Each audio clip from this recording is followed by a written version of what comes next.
अब समाज में हर तरह के लोग हैं, हर किसी पे टिप्पणी करना, जजमेंट करना, हर किसी के बारे में सोचना, व्याख्या करना, विश्लेषण करना, मैं अपनी ऊर्जा हर जगह नहीं लगाता। भाई जिसका जो काम है वो करेगा।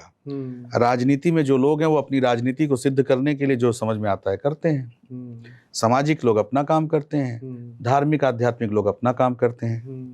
मैं सिर्फ एक टिप्पणी दे सकता हूँ, मेरा एक ही कमेंट इस पे हो सकता है। न धार्मिक आध्यात्मिक लोग अपना काम पूर्णतः करते हैं, ना हम आप जैसे सामाजिक लोग अपना काम पूर्णतः कर रहे हैं। तो हम राजनीतिक और इन सब लोगों से क्या उम्मीद और अपेक्षा रख सकते हैं? आप सामाजिक होकर के अपने जीवन शैली में धर्म अध्यात्म को शामिल नहीं करते। आप आध्यात्मिक और धार्मिक हो करके और उसमें कोई डिजिग्नेशन पा करके किसी अच्छी पोजीशन पे होकर के भी आप वास्तविक ज्ञान का प्रचार प्रसार प्रवाह नहीं करते, तो आप किस बात के धार्मिक आध्यात्मिक बाबा हो या संत हो या क्या हो, नहीं फर्क पड़ता। जैसा आपने कहा कि सनातन धर्म तो जीवन की श्रेष्ठता और प्रकृति की श्रेष्ठता सिखाता है, वही नहीं सिखा सके तो क्या सिखाओगे? सोशल मीडिया का दौर है आजकल, सोशल मीडिया में सबको आना है, किसको नहीं आना है? जिसको ज्यादा आना है उसने हर दिन कुछ खर्च करके ज्यादा आना है। तो इस पे सबके बारे में तो कोई टिप्पणी नहीं की जा सकती और मैं उधर दृष्टि भी नहीं डालता। मेरा तो सिर्फ इतना कहना है, भौतिक जीवन को भौतिक रूप से जितना हो सके उतना मॉडर्न जियो। पहनो ना सूट, चलो ना फ्लाइट से, रखो ना अच्छी कार, घर में अच्छे अप्लायंसेस रखो, किसने मना किया? पर नैतिक जीवन को, मौलिक जीवन को, निजी जीवन को तो अध्यात्म से जोड़ के रखना होगा। शिव की शक्ति साथ में होगी, शिव की कृपा साथ में होगी तो फिर देखो जीवन का ऊर्जा। भैरव के साधक रहोगे, भैरव की कृपा साथ में रहेगी तो फिर देखो जीवन की कृपा, जीवन का परिवर्तन, जीवन का भाव। भैरव की कृपा जिसके साथ है उसकी जीवन शैली और उसके जीवन का अनुभव बहुत अलग है।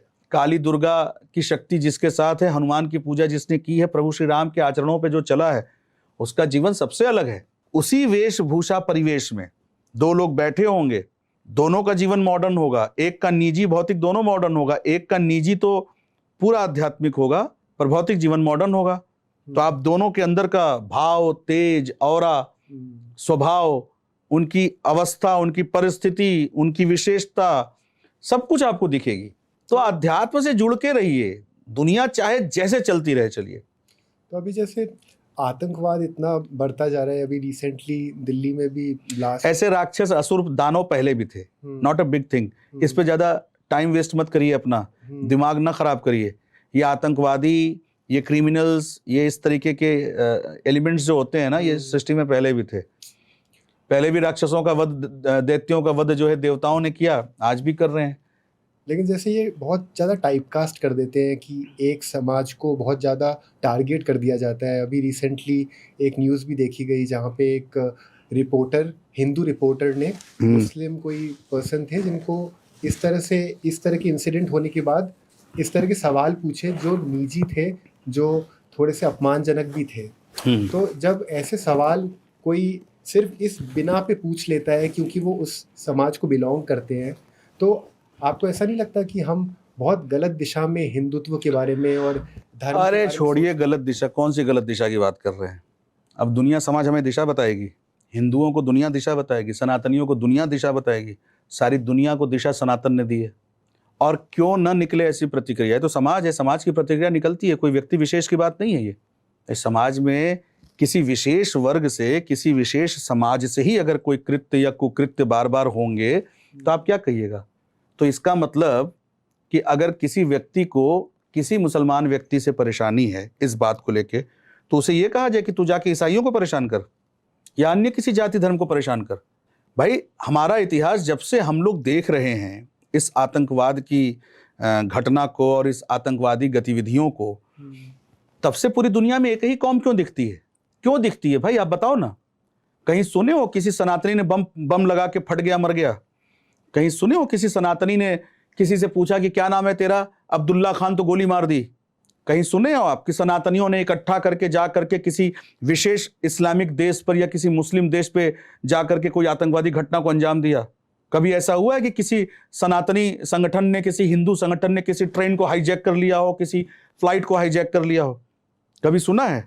तो ये सामाजिक प्रतिक्रिया है। मैं ये नहीं कह रहा हूं कि ये सही है, मैं ये नहीं कह रहा हूं कि किसी समाज के व्यक्ति विशेष को कहते हैं कि माना कि हर एक को वफादार न कहो मगर पूरे कौम को गद्दार न कहो। ठीक है, यह बात बिल्कुल सही है, पर यह प्रतिक्रिया है, निकल जाती है तो आप क्या करिएगा। एक जुलूस निकलता है जब किसी विशेष समुदाय का कोई धार्मिक जुलूस, उस पर किसी अन्य समाज के लोगों की कोई टिप्पणी या कोई छोटी हरकत हो जाती है तो आप उस पर कत्लेआम कर देते हैं, दंगा फसाद कर देते हैं। तो आपके दंगा फसाद करने पर अगर किसी हिंदू की ऐसी प्रतिक्रिया निकल गई, मैं उसको अच्छा और सही नहीं बोलता, पर वो स्वाभाविक है। और अगर नहीं है तो बताओ पूरे विश्व में कौन फैलाता है दंगा, कहां होता है दंगा, दंगा की जड़ कहां है, दंगा की पैदाइश कहां है, आतंकवाद की पैदाइश कहां है, आप बताओ मुझे, इतनी क्रूरता है कहां, आप मुझे बताओ। ऐसी फीलिंग आती है कि जैसे 90s में भी कश्मीर पंडितों के साथ बहुत सी चीज़ें हुई और क्रिमिनल्स या फिर आतंकवाद कहीं ना कहीं उसका जो रूट है वो उस चीज़ से है जहाँ पे उनके साथ कोई जुल्म हुआ है। तो जब वो देखते हैं कि क्या जुल्म हुआ है, मतलब क्या जुल्म हुआ है, मान लीजिए कोई, आप जानते हैं मान नहीं लीजिए विशाल जी, ये बहुत बड़ा जो है विवादित विषय है। हाँ, ये बहुत ज़रूरी है ये बात को डिस्कस करना, इसीलिए मैं इस बात पूरे विश्व में आतंकवाद सिर्फ इस बात के लिए हो रहा है कि पाकिस्तान को कश्मीर नहीं दिया गया। असल में आप देखेंगे कि ज़्यादातर FIR रजिस्टर्ड नहीं होती। बहुत सारे लोग हैं जो क्योंकि गरीब होते हैं उनकी बात सुनी भी नहीं जाती। कितने लोग, कितनी बातें दबा दी जाती है, लॉ एंड ऑर्डर इस तरह से करप्टेड है। तो जब वो नहीं, मैं यहाँ विरोध करूंगा आपका, मेरी आपत्ति है। आप एक तरफ आतंकवाद की बात कर रहे हैं, दूसरी तरफ आप अपने संवैधानिक व्यवस्था लॉ एंड ऑर्डर को इतना खराब बता रहे हैं कि FIR दर्ज नहीं की जाती। किसकी बात कर रहे हैं आप? मैं आतंकवाद की जड़ की बात कर रहा हूँ। तो आतंकवाद की जड़ में ये कहां से आ गया? आप आतंकवाद की जड़ बताइए, आपको क्या लगती है? मैं आतंकवाद की जड़ इस तरह बताना चाहूँगा कि ये सिर्फ मुसलमान से संबंधित नहीं है।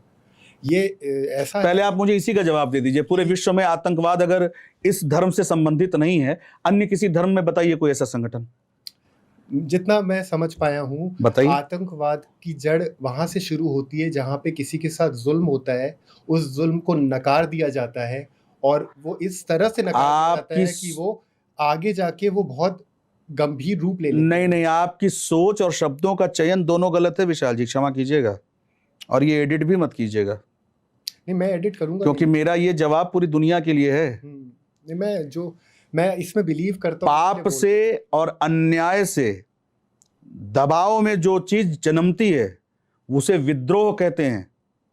विद्रोह में अपराध हो सकता है, अपराध का मतलब कानून या नियम का उल्लंघन, उसे आतंकवाद नहीं कह सकते आप। आतंकवाद का मतलब होता है आम जनमानस के साथ आतंक का भाव पैदा करना, आतंकवादी घटनाओं को अंजाम देना, जान माल की क्षति पहुंचाना, आतंकवाद उसे कहते हैं। और आपने किस बिना पे कह दिया कि इसकी जड़ जो है कहीं ना कहीं कश्मीर से आती है? कश्मीर जब बटा नहीं था तो क्या आतंकवाद नहीं हुए थे दुनिया में? आप मुझे बताइए, आतंकवादी घटना कब से हो रही है दुनिया में? उस सच्चाई को किस हद तक दबाया गया है। हिस्ट्री पढ़िए, इतिहास पढ़िए, आर्काइव से आप बुक्स लाइए, रिकॉर्ड्स लाइए, उसके बाद देखिए। आज हमारे देश में कश्मीर को इतनी स्वतंत्रता हमारे सरकार ने दी, व्यवस्था सरकार ने दी, 370-53 ये सब हटाया, 35 और वो, तो आपको क्या लगता है इससे आतंकवाद बढ़ जाना चाहिए था ना? क्यों कश्मीर की जनता आज सबसे ज्यादा खुश और संतुलित है? क्यों कश्मीर की जनता आज वहां पे जनता खड़ी होकर के इस बात का तारीफ करती है कि हम खुलेआम जी रहे हैं, शांति से जी रहे हैं, खुश हैं? वहां की लड़कियां जो नकाबपोश जो मुस्लिम लड़कियां होती थीं, वो आज मीडिया में आकर के स्टेटमेंट देती हैं कि आज हम शाम तक भी घूम लेते हैं। और अगर किसी वजह से आपको कश्मीर नहीं मिला, पाकिस्तान या अन्य कोई भी इस्लामिक देश या हमारे हिंदुस्तान में रहने वाले मुस्लिम्स अगर इस बात का विरोध करते हैं कि कश्मीर नहीं मिला और ये दर्द इतना भयानक है कि हम आतंकवाद कर रहे हैं, तो क्या आपको कश्मीर नहीं मिलेगा तो आप आतंकवाद करोगे? हमने आतंकवाद किया तो पाकिस्तान भी ले लेंगे। हमने अगर आतंकवाद शुरू किया, हिंदू ने अगर आतंकवाद शुरू किया और टारगेट ओरिएंटेड होकर शुरू किया ना, 6 महीने में पाकिस्तान ले लेंगे और आप सीरिया, इराक, ईरान में अपना प्रवास ढूंढोगे और वहां जाके शरण ढूंढोगे। न गलतफहमी में रहिए, न गलतफहमी में जनता को डालिए। सिर्फ एक कश्मीर के मुद्दे को आप उठा करके आतंकवाद बनाना चाहते हैं, आतंकवाद के मुद्दे पे अपने आप को सही बताना चाहते हैं। पाक ऑक्यूपाइड कश्मीर को तो आप संतुष्ट कर नहीं सके, वहां की जनता गालियां भी देती है, जूते से मारती है पाकिस्तानी एनफोर्समेंट्स को। जिसे आपने ऑक्यूपाई कर रखा है उसके साथ आप न्याय कर नहीं सके, उसका संतुलन आप बना नहीं सके, उसे आप एक श्रेष्ठ स्टेट, एक डेवलप्ड स्टेट बना नहीं सके। और जो कश्मीर हमारा है, जो आपने जबरदस्ती चोरी करके और आतंक के बल पे आप लेना चाहते हैं, आप उस पर ऐसा दावा ठोकते हैं जैसे कि वो आपके पिताजी ने लाके दिया हो, और वो हम नहीं देंगे तो आप आतंकवाद करेंगे।